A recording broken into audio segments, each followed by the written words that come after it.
we now have something for the youth. Brahmachari Suryanarayana ji studied Vedanta and Sanskritam under Puja Swami Dayananda Saraswati ji and completed Swamiji's course in October 2013 from Arsha Vidya Gurukulam, Coimbatore, India. Currently, he gives classes and satsangs on Vedanta and Gita, along with teaching Sanskritam at Arsha Vidya Gurukulam, Salisbury, Pennsylvania.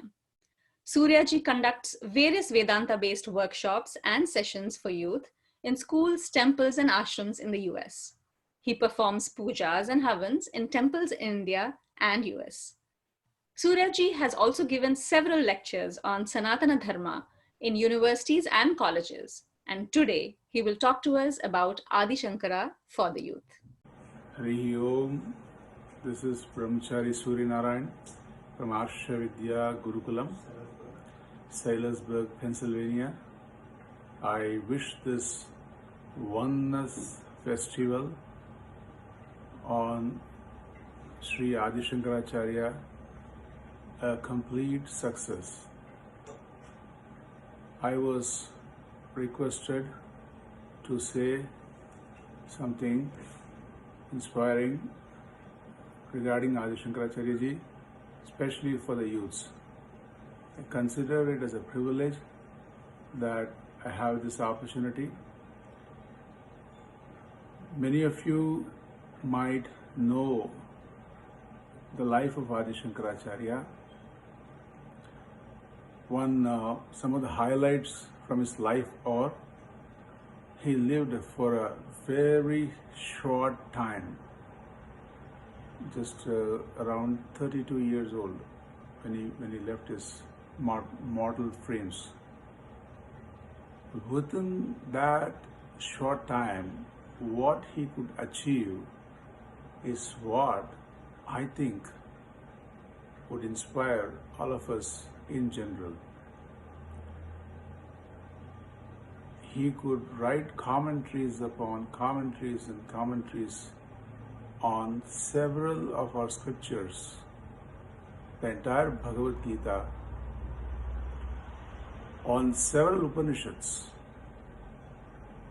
and he could also write commentaries on Brahma Sutra, which actually resolves the apparent contradictions, differences at different places in the scriptures.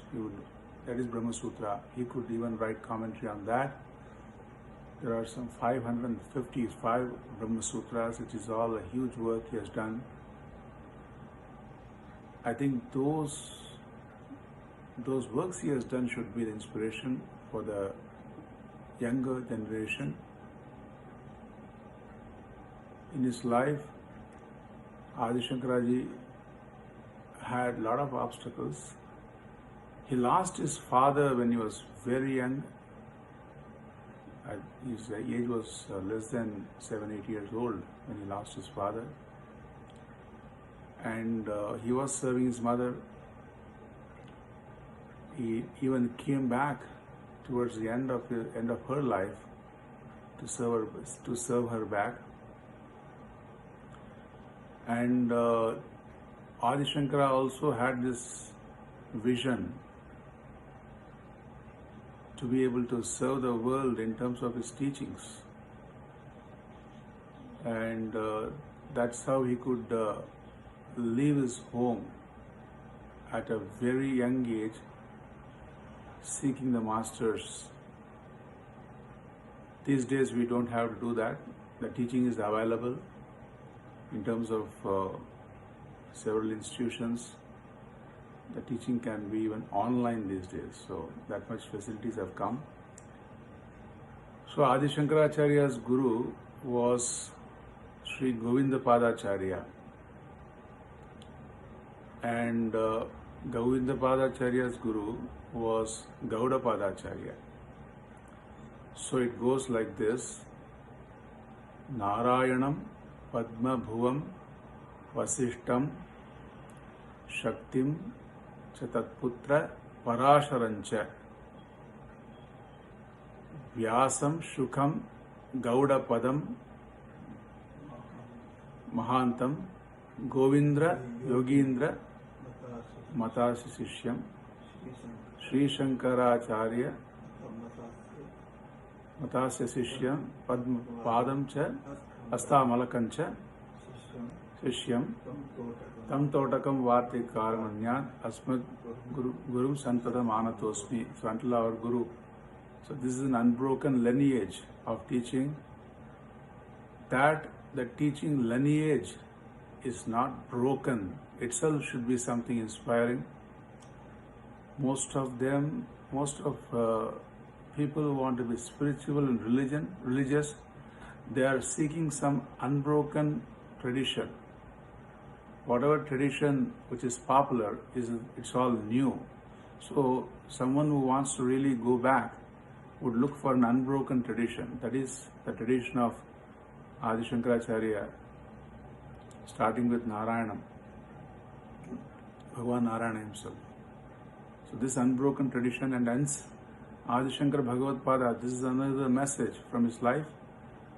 He lived a traditional life. He lived a very religious life. So he was looking up to the tradition. He was looking up to the tradition to be able to emulate, to be able to follow it, to be able to see the meaning in all that has gone past. So that is a very reasonable thinking I would say. So Adi Shankaracharya was not about starting something new. He was about looking into the meaningfulness of what has been already there.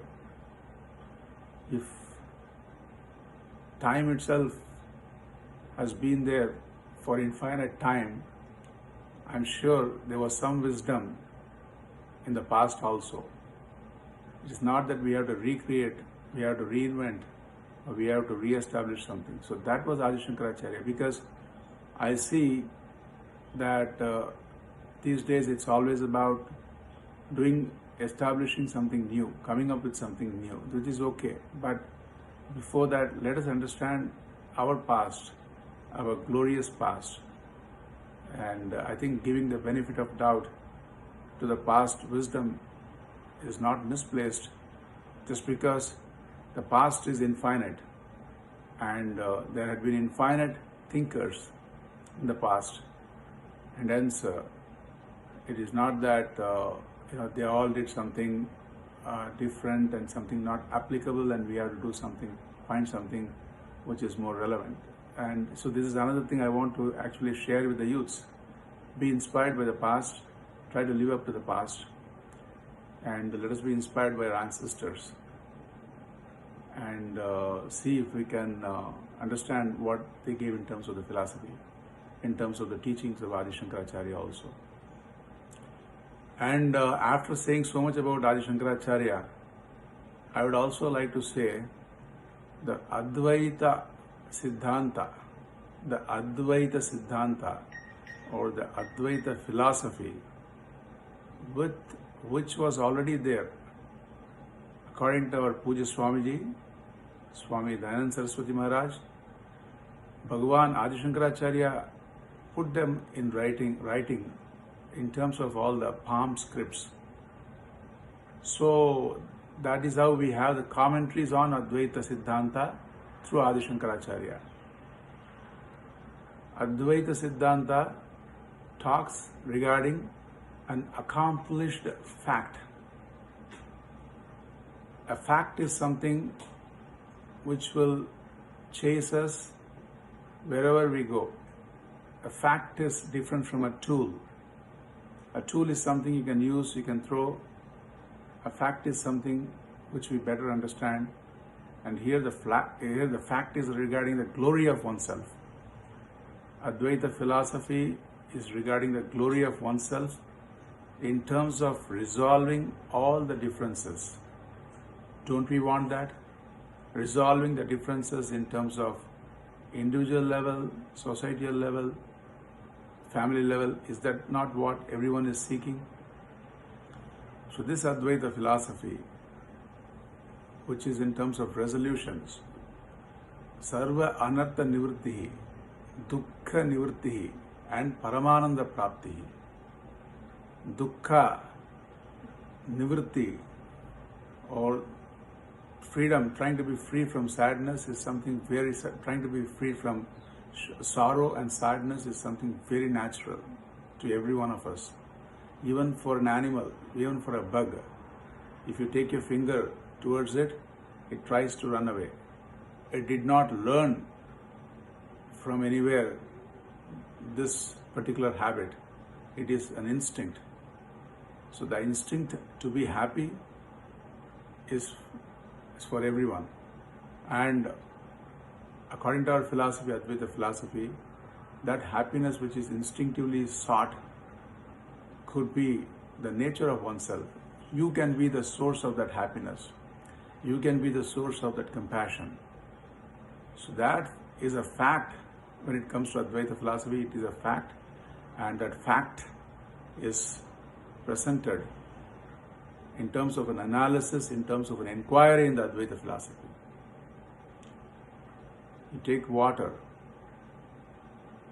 The whole ocean is water. The waves are water.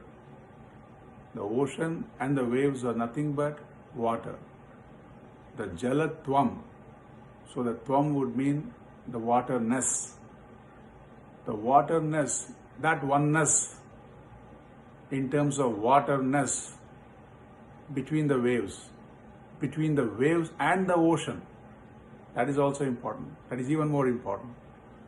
Between the waves and the ocean, that oneness is Advaita.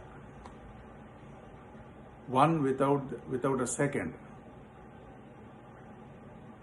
Water and water only when it comes to all the apparent differences in terms of wave and ocean or wave and wave.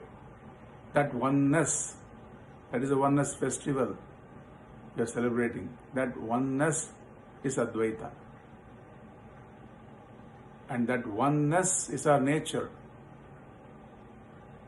How would you explain otherwise that when we try to help someone, and when he feels happy, how would you explain his happiness bringing happiness to you unless there is this oneness? This oneness in Advaita, which is our own nature, which is why we seek this. We seek this because it's our own nature. We partially know it in terms of all these different experiences, like I said, helping others and feeling happy, doing something right and feeling happy. So this is Advaita philosophy in a nutshell, I would say, for the youths. And Adi Shankar Bhattacharya was very traditional, as I said.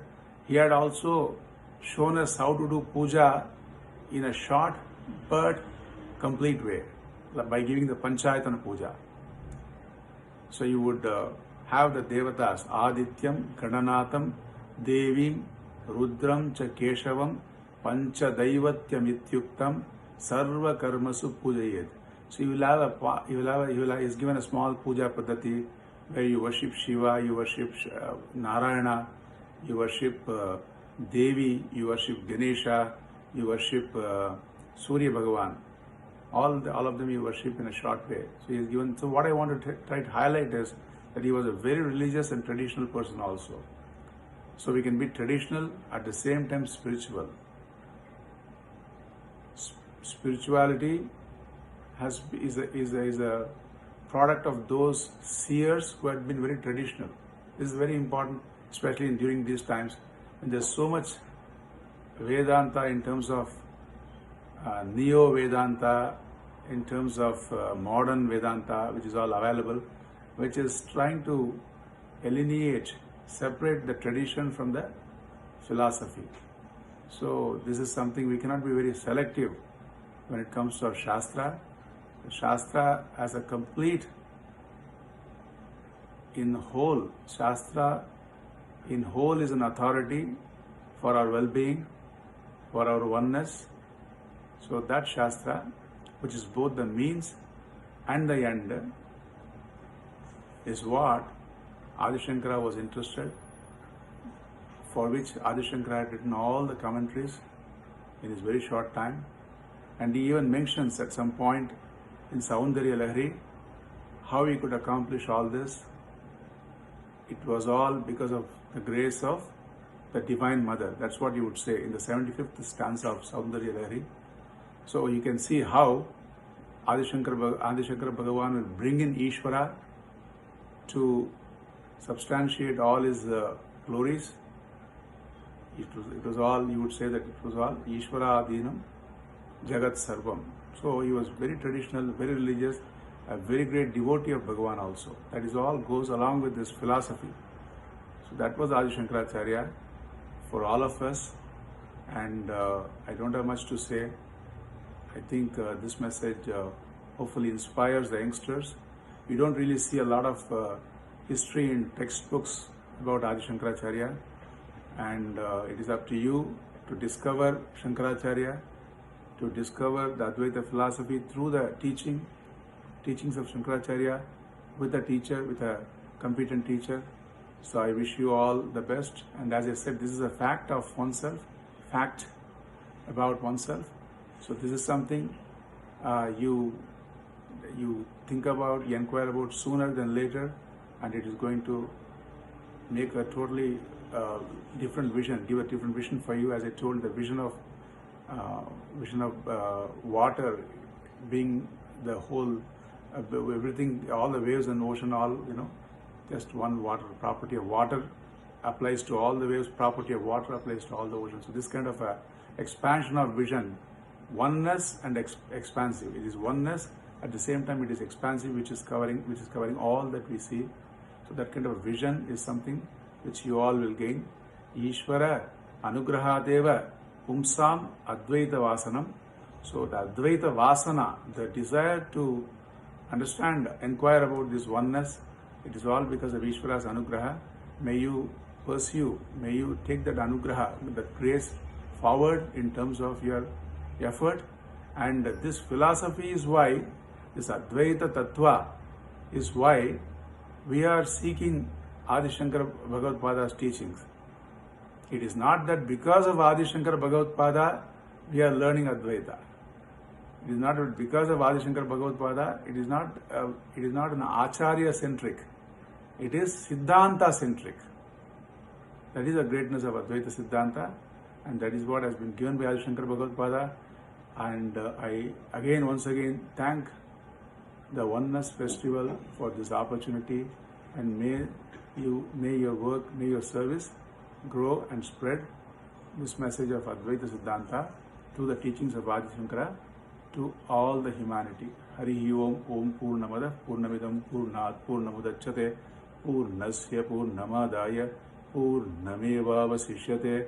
Om Shanti Shanti Shanti.